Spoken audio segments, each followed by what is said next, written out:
Oh God, I look a little rough today, but anywho, hello, and welcome back. Thank you for coming back and joining me. If you have not yet, do me a huge solid and hit the subscribe button. I know I look rough today, so you probably don't want to subscribe and see this every day, but do me a huge solid and hit the subscribe button. I have a lot going on my channel, and soon and very soon it will all be filtered together where it is in a way where you will understand everything that is going on. But I'm sure you already do anyhow. One of the things that's going on the channel is we are reading God Don't Like Ugly by Mary Monroe. And it's been a long time coming through, but 2019, there are great expectations for myself, and we will be concluding this, and I won't be dragging it on so much longer for you guys. But right away, diving in to conclude chapter 8, we are um, Mr. Boatwright and Annette are just getting home and things, and Mr. Boatwright wants to, he's got this other stuff going on, but we already know what he likes to do. All right. On one side of our house was an empty lot. On the other side lived a widower named Caleb Davis and his 13-year-old son, Jerry. Caleb was a barber, and he had his shop in his house. He and Scary Mary came to the house almost every day, sometimes 3 to 5 all in the same day, even when Mama was not at home. They would sit and drink beer with Mr. Boatwright and complain about almost everything. Mostly they trashed other people, and it seemed like every time they got together, one of them had some mind boggling physical ailment that they liked to discuss in great detail. They tried to outdo one another. Scary Mary had high blood pressure and various female problems. Caleb complained about high blood pressure and ulcers, but the thing Caleb had, which ranked him up there with Mr. Boatwright's fake leg, was a bullet lodged in his head from a war injury. So I'm kind of assuming he's off. Caleb was nice, but I didn't trust him or feel comfortable around him. In fact, I didn't trust or feel comfortable around any male, not even a preacher or an undertaker. I was convinced that they were all boogeymen, all because of what Mr. Boatwright had done to me. Yet I liked Caleb as much as I could, like any male. He brought me candy and rib sandwiches and other tasty stuff and always said something nice to me. That's a mighty pretty frock you got on, Possum. Them some real nice T-strap shoes you wore to church today. Caleb was much taller and thinner than Mr. Boatwright, but they looked enough alike to be brothers. They were almost the same shade of brown, and each had a wide, flat face. I didn't let Caleb in when I was home alone. I didn't want to find out if he was a rapist, too. Of course, right? Smart baby. Caleb's son Jerry was called Pee Wee because he was short and puny. With no encouragement from me, this boy eased himself into my life and became, in many ways, my shadow. Mr. Boatwright and a lot of people were convinced that he liked boys. He was what we call funny, and it was no wonder. He was swishy, and he didn't play sports. He cooked, made most of his own clothes, and hung around with girls and old folks. Even though Mr. Boatwright thought that Pee Wee was funny, he liked him, as did Mama. Pee Wee was a major gossip and never ran out of scandalous things to tell. He wandered into our house without knocking almost every day. You seen my cat? He asked one evening. I had just come home from returning some books to the library and had left the front door unlocked. I didn't hear him come in. I was in the kitchen when I whirled around and saw him standing in the kitchen doorway. I gave him one of the meanest looks. Down south, people entered a house without knocking. It was not just a black thing. Even the white folks did it. It was a country thing. I didn't like it there. I didn't like it in Ohio. Give me 1 second. Sorry, my lips are extra dry.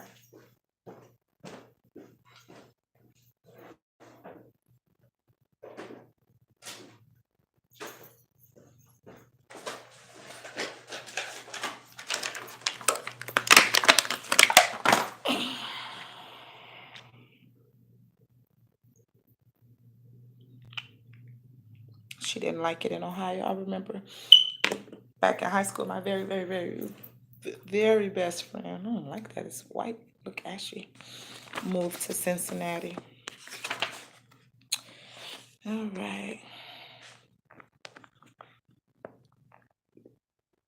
To me, and so she said, I didn't like it in Ohio. She didn't like the fact that people wandered in and out of other people's doors without knocking, without saying anything. We just closed, huh?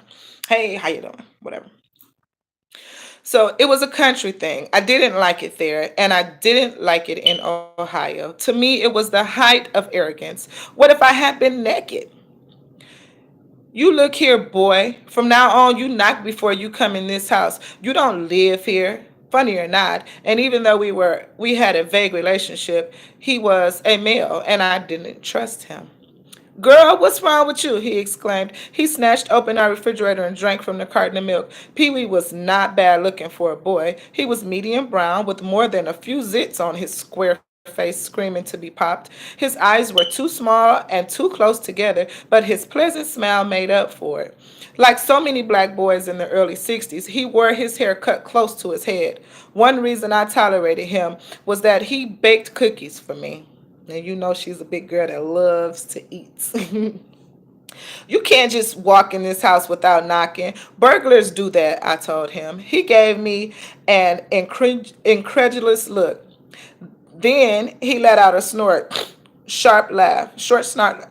Oh, Jesus. He let out a short, sharp laugh. Girl, what burglar would risk going to jail to bust in here with all this junk y'all got? He made a long, low, sweeping gesture with his hand. Ain't nothing in here nobody won't, especially me. Now y'all got now y'all got any more of that cake bread from yesterday? Hi, Brother Boatwright. Pee Wee rushed across the room to pat Mr. Boatwright's shoulder. I didn't even know Mr. Boatwright was in. A lot of days I came home to an empty house. Mr. Boatwright spent a lot of time at Scary Mary's, claiming to give Bible lessons to the prostitutes. A minute didn't pass before Caleb and Scary Mary marched in and planted themselves at the kitchen table with Pee Wee and Mr. Boatwright. I was pleasantly surprised when Mama walked in shortly after they did. She dropped a bag that was full of beer onto the table. Her faded ripped scarf was tied in such a messy knot she had to struggle to get it loose. You off mighty early today, Sister Goody, Caleb said. He rubbed his head on the spot where the bullet was lodged. Mama dropped her scarf and coat on the kitchen counter and let out a long sigh. Her cheap, ill fitting stockings had rolled almost all the way down her leg. Judge Lawson is going to visit some ex colleagues in Cleveland. He wanted to get an early start, so he sent me home early with pay. Bless his heart, Mama explained. I stood back against the wall as she dragged a chair from the dining room into the kitchen and sat near the rest of the crowd. When Mama crossed her legs, I noticed quarter-sized holes in her second-hand shoes. Everybody's hands were spread out on the table like a seance. Anybody got any good juicy news today? Mr. Boatwright began. He looked directly at Pee Wee. By then, everybody had a beer on the table. All the adults, that is. I could see Pee Wee's mouth watering for one of those beers, but he knew better than to drink in front of that many grown folks that included his own daddy. Well, that uppity Undertaker's brother done finally outdone himself, Pee Wee started. All eyes turned to him. Let me tell you this one here, Caleb interrupted, holding up his thick hand in his own son's face. I never noticed before, but Caleb had two gold-plated teeth. But daddy, Pee Wee pouted. Youngin, don't you sass your daddy, Mama advised Pee Wee. She turned to Caleb with a large smile. Go on, Brother Davis. Now, you know they ready for the tea. They are ready for the tea. They are ready for whatever you want to call it. Tea, Hennessy, orange juice. They ready for the good gossip that's about to take on. And she like, go on, Brother Davis. Caleb sucked his teeth, sucked in his breath first, took a long swallow of his beer, then folded his arms but not before rubbing his head again. That uppity Undertaker, Brother Nelson, from across the street, had me trim his hair last night. I bet Nelson ain't even his real last name. He took it on trying to put himself up there on the same pedestal with Ozzie Nelson on the TV, and he sure tries to behave like the real Nelsons. They is classic white folks. Since when is Nelson a colored name? You know when black old people get together. You think he uppity? That woman of his called herself Michelle Jacqueline, Mr. Boatwright roared. Michelle Jacqueline. Go on, Brother Davis, Mama said to Caleb. Caleb frowned and squirmed around his chair with a with the exception of a shiny black suit he wore to church every Sunday. The only clothes I ever saw him wear were stiff overalls and cheap plaid shirts with patches on his elbows.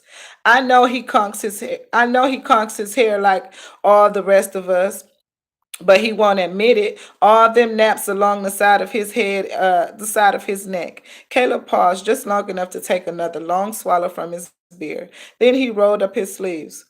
We all know the Undertaker's white half brother Johnny is a Bluebeard. I know he has something to do with them two wives of his dying early. I bet he done away with them to collect insurance, huh, y'all? Everybody nodded and urged Caleb to continue. He told me once upon a time he wanted to preach, but white folks don't know the Bible like we do. Caleb paused and waved his hands angrily. Two things white folks need to leave us to is the gospel and cooking. Anyway, one of Scary Mary's gals got herself stabbed to death that other night coming out of that Red Rose beer garden on Canal Street. Ain't that right? He nodded at Scary Mary and she nodded back. She reached over to him to help massage his head. I had the other heifer to stay away from them beer gardens with all them hot natured, just released parolee men running amok, Scary Mary said sadly. So the Undertaker is sitting in my chair and telling me all this in secret now. So don't none of y'all go around town telling and blabbing his news. He got the body he got the body before it was even cold and had to stretch out and had her stretched out on a slab in his dead room like it was supposed to. That lusting white half brother of his and snuck in that dead room after everybody was in the bed and ravaged that dead woman, pestered her right in her brother. Wait, oh, I'm sorry. Pestered her there in Brother Nelson's dead room. Nobody said a word for several moments, but they all gasped. Disgusting. You can go in there and take advantage of a dead woman. Scary Mary waved her hands and shook her head. Poor Rosalie, she sobbed, one of my best girls. This here white man, when he tried to get up from his dirty deed, he couldn't, Caleb announced. His thick fist hit the top of the table so hard the beer bottles rattled. Now the story really had my attention. Rigor mortis had set in. Y'all, Brother Nelson was fit to be tied. He had a mess on his hands. Anyway, that nasty dog, Johnny's instrument, was locked up inside that woman's female area. What a mess. What a mess. It took the Undertaker and that big old strapping teenage boy of his quite a while to pull him loose. So he's sitting here basically raping this old woman, this dead woman in rigor mortis setting. And so he got stuck inside of her. You sick, sick R. Kelly of a monster. Anyway, again, Mr. Boatwright amazed me with another comment. That nasty buzzard, I swear to God, white folks is so unnatural, ravaging a dead woman. I seen a white man ravage a sheep one day when I was a youngin', he roared. I glared at him so hard he flinched. I bet a man would ravage a snake if he could find I blurted along, threatening. A long, threatening look from Mama shut me up. Go mop the bathroom floor, girl, she ordered. Out of the corner of my eye, I could see Mr. Boatwright giving me a threatening look. And you better not miss a spot, he yelled, because she was getting ready to say something and calling me a nasty. And he knew it because he's the nasty old man, right? So it's getting really juicy. It's been juicy from the beginning. So we will be jumping into chapter 9 very, very soon. I thank you again for jumping in. When we do chapter 9, we're going to do it in its entirety. So hopefully I'll be able to get to that tonight. I do have a Bible study, but if not, I will be back with it tomorrow. Thank you for joining me, and I thank you so much for being patient with me as it is taking me quite a while to get through this book, but we will finish it, and we will finish it together. Thank you so much for joining me. Please make sure you've hit the subscribe button. Smile at someone today because I heard it is contagious.